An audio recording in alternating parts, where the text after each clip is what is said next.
নমস্কার বন্ধুরা, ডলি রন্ধনশালায় সবাইকে স্বাগত। আর আজকে তোমাদের সাথে শেয়ার করব কাঁচা ইলিশ দিয়ে ইলিশের একটা দারুণ রেসিপি। কথায় আছে মাছে ভাতে বাঙালি, 8 থেকে 80 একদিন হলেও সবাই কিন্তু ইলিশ খাওয়া চাই। আর বড় ইলিশ কিনতে গিয়ে পকেটে ছ্যাঁকা না খেয়ে ছোট ইলিশ দিয়েই কিন্তু দুর্দান্ত স্বাদের এই রেসিপিটা তোমরা খুব সহজে বানিয়ে নিতে পারবে। আর এইভাবে কাঁচা ইলিশ দিয়ে বাটা মশলা যদি রান্না করো, তাহলে কিন্তু আঙুল চেটে এক থালা ভাত খেয়ে ফেলবে।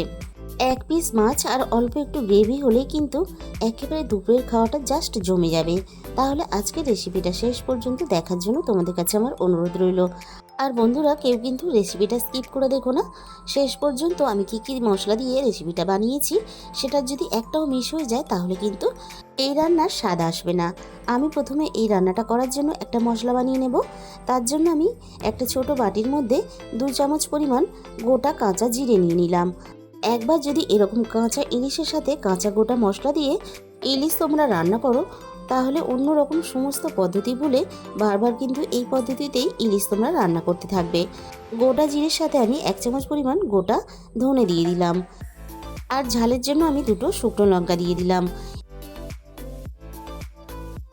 আর আমি সমস্ত গোটা মশলাগুলো মিনিট 10-এর জন্য জলের মধ্যে ভিজিয়ে রেখে দেব। তাহলে বেশ অনেকটা নরম হয়ে যাবে আর বাড়তেও সুবিধা হবে। আর আমি সমস্ত গোটা মশলাগুলো শিলপাটাতে বেটে নেব। তোমরা চাইলে কিন্তু মশলাটা মিক্সিতেও বেটে নিতে পারো। আর আমি সমস্ত মশলাগুলো জলে থেকে ছেঁকে শিলের মধ্যে নিয়ে নিয়েছি। আর এই গোটা মশলার সাথে আমি এখানে 1 চামচ পরিমাণ হলুদ সর্ষে নিয়ে নিলাম। আমি এই রান্নাটা দুরকম সর্ষে মিশিয়ে করব, তাহলে রান্নার স্বাদ অনেক বেশি ভালো হয়। হলুদ সর্ষের সাথে আমি 1/2 চামচ পরিমাণ কালো সর্ষে নিয়ে নিলাম।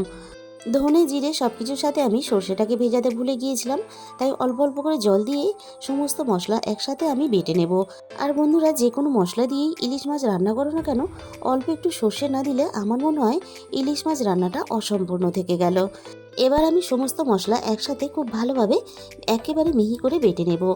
আর বন্ধুরা, তোমরা যদি এরকমভাবে কাঁচা মশলা দিয়ে ইলিশ মাছ কোনোদিন রান্না করে না খেয়ে থাকো, একবার হলেও তোমরা এই পদ্ধতিতে রান্নাটা করে খেয়ে দেখো। এতটাই টেস্টি হয় এইভাবে বাটা মশলা দিয়ে রান্না করলে।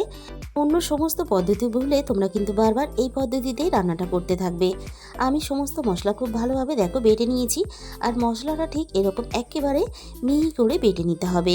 মশলা যত ভালোভাবে বাটবে রান্নার স্বাদ কিন্তু তত বেশি ভালো হবে। সমস্ত বাটা মশলাটাকে আমি একটা বাটির মধ্যে তুলে নিলাম।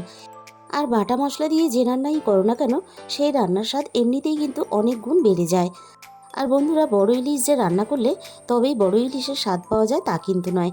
ছোট ইলিশ যদি এরকমভাবে রান্না করো, তাহলে কিন্তু বড় ইলিশের স্বাদকে হার মানিয়ে দেবে।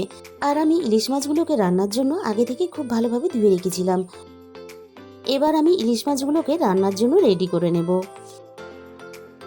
প্রথমে আমি মাছের মধ্যে স্বাদ মতো লবণ দিয়ে দিলাম।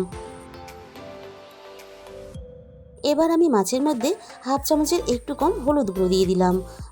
আমরা কিন্তু বেশিরভাগ ইলিশ মাছ রান্না করতে গেলে হলুদ ব্যবহার করি না, তবে এই রান্নাটা যখন তোমরা করবে অবশ্যই অল্প একটু হলুদ গুঁড়ো ব্যবহার করবে।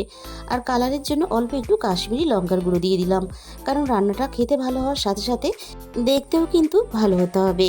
বাটা মশলাটা আমি মাছের মধ্যে দেওয়ার পরে 2 চামচ পরিমাণ কাঁচা সর্ষের তেল দিয়ে দিলাম।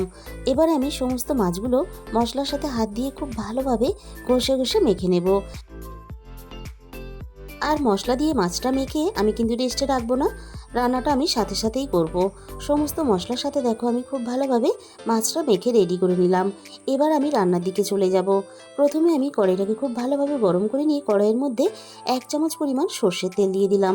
আর এই সময় আমি কিন্তু খুব বেশি তেল ব্যবহার করলাম না, আগেই আমরা 2 চামচ পরিমাণ সর্ষের তেল ব্যবহার করেছি। আর রান্নার মধ্যে পরে কিন্তু আমি আরও 2 চামচ পরিমাণ কাঁচা সর্ষের তেল ব্যবহার করব। ফোড়নে আমি 1/2 চামচ পরিমাণ কালো জিরে আর একটা কাঁচা লঙ্কা দিয়ে দিলাম। এবার আমি ফোড়নটাকে নাড়াচাড়া করে কয়েক সেকেন্ড ভেজে নেব। ফোড়ন থেকে সুন্দর মিষ্টি গন্ধ বেরোনোর সাথে সাথে মশলা দিয়ে মেখে রাখা মাছগুলোকে আমি দিয়ে দেব। আর এই সময় কিন্তু গ্যাসের ফ্লেমটা একেবারে লোতে দিয়ে দেবে, তা না হলে মশলাটা তলা থেকে লেগে যেতে পারে। আর আমি এই রান্নাতে একটা কাঁচা লঙ্কা ব্যবহার করেছি, তোমরা চাইলে কিন্তু কাঁচা লঙ্কার পরিমাণটা বাড়িয়ে নিতে পারো। ছোট বাটির 1 বাটি পরিমাণ জল দিয়ে যে প্লেটে আমি মাছটা মেখেছিলাম, সেই প্লেটের মশলাটা ধুয়ে আমি রান্নার মধ্যে দিয়ে দিলাম। আর সাথে আমি আরও 1 বাটি পরিমাণ ছোট বাটির জল দিয়ে দিলাম।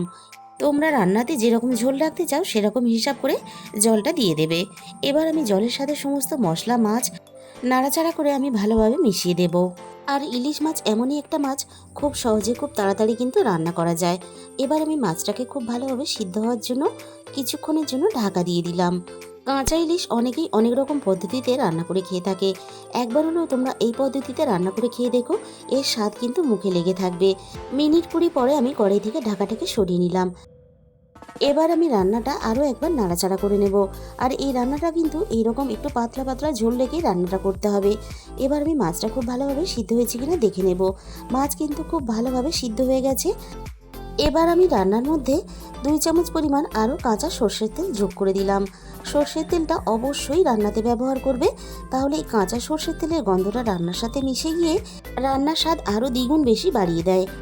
সর্ষের তেলের গন্ধটা যাতে খুব ভালোভাবে রান্নার সাথে মিশে যায়, 5 মিনিটের জন্য আমি স্ট্যান্ডিং টাইমে ঢাকা দিয়ে দিলাম। দুপুরে হোক বা রাতে 1 পিস মাছ আর 1 চামচ পরিমাণ এরকম ঝোল থাকলেই আর কিছুই লাগবে না, 1 থালা ভাত নিমেষে কিন্তু শেষ হয়ে যাবে। তাহলে বন্ধুরা, আজকের এই রেসিপিটা ভালো লাগলে প্লিজ একটা ভিডিওতে লাইক করে দিও, আর প্রচুর প্রচুর নিজেদের বন্ধুদের মধ্যে শেয়ার করে দিও। আর যে সমস্ত নতুন বন্ধুরা এখনও পর্যন্ত আমার চ্যানেলটাকে সাবস্ক্রাইব করোনি, এরকম নতুন নতুন অনেক রেসিপি পেতে অবশ্যই আমার চ্যানেলটাকে সাবস্ক্রাইব করে পাশে থাকা বেল আইকনটা অল করে দিও।